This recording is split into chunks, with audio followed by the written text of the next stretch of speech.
හරි ඉතින් ගොඩක් විශේෂකාරී ගමන. ඉතින් ගල් මුල් මැද්දෙන් උඩට යන ගමන් ඉන්නේ.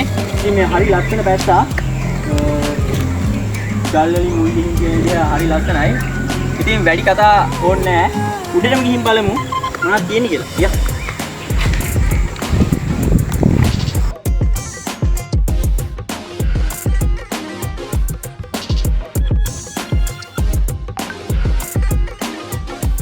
හරි ඉතින් අද තලු බ්ලොග් එකක් අරගෙන ඇවිල්ලා ඉන්නවා. ඉතින් අද ඇවිල්ලා තියෙන්නේ පෙට්ටගමකට. පෙට්ටගමක් කිව්වට මේක පෙට්ටගම් කන්ද. අර තියෙන්නේ. ඉතින් අද අපි ඇවිල්ලා ඉන්නේ පෙට්ටගම් කන්දට. ඉතින් මේක තියෙන්නේ යක්කල කිත්තිවල පාරේ. ලස්සන තැනක්. අපි එහෙනම් ළඟට ගිහිල්ලා බලමු මේක මොකක්ද කියලා. යා.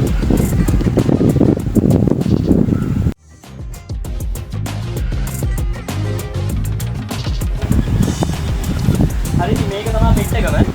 මේක තමයි පෙට්ටගම් නිකන් තියෙන ගල. ඔයාලා තේරෙන්නේ මේ ගල තියෙන විදිය. අපිට කිසිමයි ගල කොහොමද තියෙන්නේ කියලා මේව. කිසිම ආධාරකයක් නැතුව තමයි ගල මේක තියෙන්නේ. බොහොම අවදානම්. ගල පහළට වැටුනොත් එහෙම ගෙවල් ටික ඔක්කොම ඉවරයි. මේ ගල ගැන මොනවද කියන්නේ? දැන් මේක ඇත්තටම පෙට්ටගම් කන්ද නැත්නම් මේ පෙට්ටගම් කන්ද ආරණ්‍ය සේනාසනයේ තියෙන ප්‍රධානම ස්ථානේ මේකනේ. එතන පෙට්ටගමක හැඩය තියෙන නිසා තමයි මේක පෙට්ටගම් කන්ද කියන්නේ මේ ගල නිසා. සහ ඇත්තටම මේක මේ පෙට්ටගමක හැඩය තියෙන ගලක් උඩාට මේක ඇත්තටම හරි පුදුම සහගත දෙයක්. මේක දැක්කම මතක් වෙන්නේ ගල් උගුලක්. ගල් උගුලක් කියන්නේ ඉස්සර ආරක්ෂක හේතුන් මත සතුරන්ගේ ආක්‍රමණයක් එනකොට උඩින් අතාරින්න ගල් මෙහෙම රඳවලා තිබලා තියෙනවා. දැන් බලන්න මේ හොඳට බැලුවාට පස්සේ මේක නිකන් මේ තියලා තියෙන්නේ මේ ගල් තලාවක් තියෙනවා. ගල් තලාව උඩ තමයි මේ විශාල ගලක් මේ තියෙන්නේ. මේක පිහිටි ගලක්ද නැත්නම් මේක කෘත්‍රිමව රඳවපු එකක්ද කියන එක ගැන නිශ්චිතව කියන්න හැකියාවක් නැහැ. නමුත් මේකෙන් ජනප්‍රවාදගතව බොහෝ කාරණා ටිකක් තියෙනවා මේ ගලේ හා සම්බන්ධ කතාපුවක් පිළිබඳව. බලන්න මේ යටින් ලොකු සම්බන්ධයක් මේ ගල සහ පිහිටි පර්වතය අතර නැහැ. මේ පිහිටි පර්වතයක් එක්ක තමයි මේ ගල පිහිටලා තියෙන්නේ. දරුව බල්මට අපි දැන් මේ මම දැන් මේ පහළට යනවා. දැන් මේක තමයි ඇත්තටම මේ ප්‍රධාන තැන. මේ තියෙන්නේ. උඩ ගල තියෙනවා, පෙට්ටගම තියෙනවා. පෙට්ටගම පහළට වැටුනොත් එහෙනම් මොකද වෙන්නේ? ඒක සම්පූර්ණයෙන්ම පහළ තියෙන ගෙවල් ඔක්කොම යට වෙලා තමයි මේක යන්නේ. ඒක තමයි ඉතන මේ වටේම ගිහින් බැලුවොත් අපිට දකින්න හම්බ වෙන්නේ මේක බොහොම සූක්ෂම විදිහට තමයි මේක හැදලා තියෙන්නේ.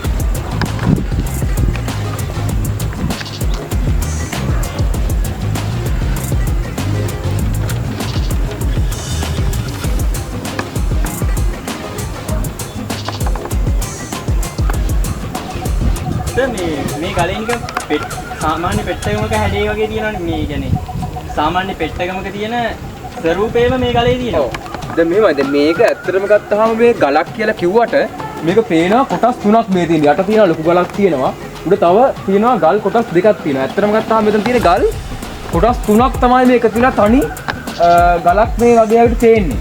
දැන් මේක පිළිබඳව ජනප්‍රවාදගතව තියෙන කතන්දර ටිකක් තියෙනවා. ඒක පෙට්ටගම් කන්ද කියන වචන නිර්මාණලා තියෙන්නේ. ඇත්තටම මේක අපි ඓතිහාසික ඔප්පෙච්ච කාරණා නෙමෙයි. මේ ජනප්‍රවාදගතව අපි අහපු කියපු දේවල් එක්ක තියෙන දෙයක් තමයි. දැන් මේ ආසන්නව තියෙන තව වැදගත් පුරාවිද්‍යා ස්ථාන ටිකක් තියෙනවා. ඔය වාරණ, මාලිගා තැන්න, පිළිකුත්තුව වගේ. ඒකට මේ ඒවත් එක්ක සම්බන්ධ වෙලා තියෙන මේ ස්ථානය සහ වළගම්බා රජුගේ සම්බන්ධතාවය ගැන අපි කතා කරනවා. වළගම්බා රජුරෝ තමන් හැංගිලා ඉන්නකොට පළවෙනි පාර රාජ්‍යත්වය අහිමි වෙලා දෙවෙනි පාර රජවීම දක්වා සේනා සංවිධානය කිරීම හා සම්බන්ධ බොහෝ පුවත් තියෙනවා මේ වාරණ, මාලිගා තැන්න සහ පිළිකුත්තුවත්. ඒතර මෙතනත් එහෙම වළගම්බා රජුගේ සැඟවිලා හිටපු කාලෙත් එක්ක සම්බන්ධ ස්ථානයක් කියලා තමයි කියන්නේ. ඒතර ඒකදී රජුරෝ තමන්ගේ වස්තුව තැම්පත් කරලා මෙතන නිදන් කරා කියන අදහස් තියෙනවා මේ පෙට්ටගම ඇතුලේ. ඒ නිසා පෙට්ටගම් කන්ද කියන මේකේ මේ පෙට්ටගම මේ රැඳෙවුවා කියන අදහසක් ජනප්‍රවාදගතව තියෙනවා. නමුත් කියන්න ඕනේ මේක පුරාවිද්‍යාත්මක සනාථ වෙච්ච හෝ ඔප්පු වෙච්ච කාරණාවක් නෙවෙයි. ඒක ජනතාව අතර කටින් කටේන අදහසක් විතරයි. සමහරවිට මේ තියෙන විස්මිත පිහිටීම ගැන මිනිස්සු පුදුමයටපත් වෙලා ඒක වෙනුවෙන් ගොඩනගපු ගොතපු කතාවක් වෙන්න පුළුවන්. මේ ගල උඩ අලුතෙන් ඉදිකිරීමක් කරලා තියෙනවා. ඇත්තටම ගත්තොත් මේ ඉදිකිරීම කරේ කොහොමද කියන එකත් හරිම විස්මයජනකයි. මොකද මේ ගලේ සාමාන්‍යයෙන් බරක් වැටුනහම මේකේ ඉදිකිරීම කරන්න සාමාන්‍යයෙන් මිනිස්සු මේකට නැගලා ලොකු වෙතක් එනවනේ. ඉතින් මේ වගේ තියෙන ගලක් උඩ කොහොමද මේක කරේ කියන එක ලොකු විස්මයක්. ඇත්තටම ගත්තාම දැන් මේක ස්වභාවිකව තියෙන පර්වතයේ මුදුනේ මේ තියෙන පිටකම උඩ තමයි මේ කියන චෛත්‍ය ඉදිකිරීම කරලා තියෙන්නේ. මේක ඇත්තටම ගොඩක් පැරණි චෛත්‍යයක් නෙමෙයි. බොහොම නූතන ඉදිකිරීමක්. හැබැයි මේක අපහසු එක හේතුවක් තමයි. ඇත්තටම බැලු බැලමට මේක හරි විස්මිත දෙයක් නේ. බැලු බැලමට අපිට අර පුංචි තැනකින් මේ ගල් පර්වතයේ පල්ලෙහා රඳවලා තියෙන මේ චෛත්‍යයක් උඩ මේ ඉදිකිරීමක් කරලා නගිනවා කියන එකම ලොකු අභියෝගයක්.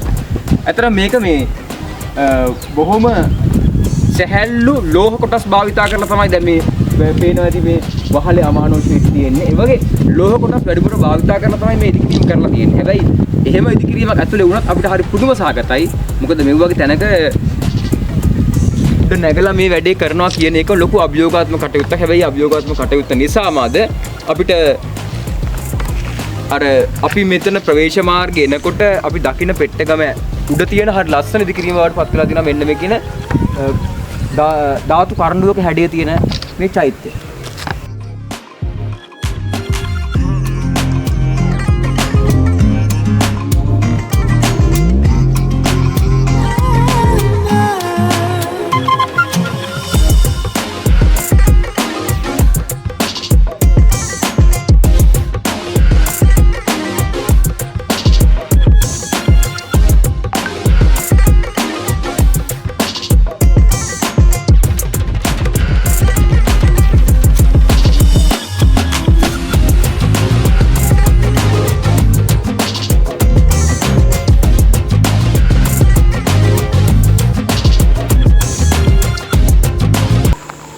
මේ ගල්වල මෙතන ගල්වලන්නේ තියෙන්නේ.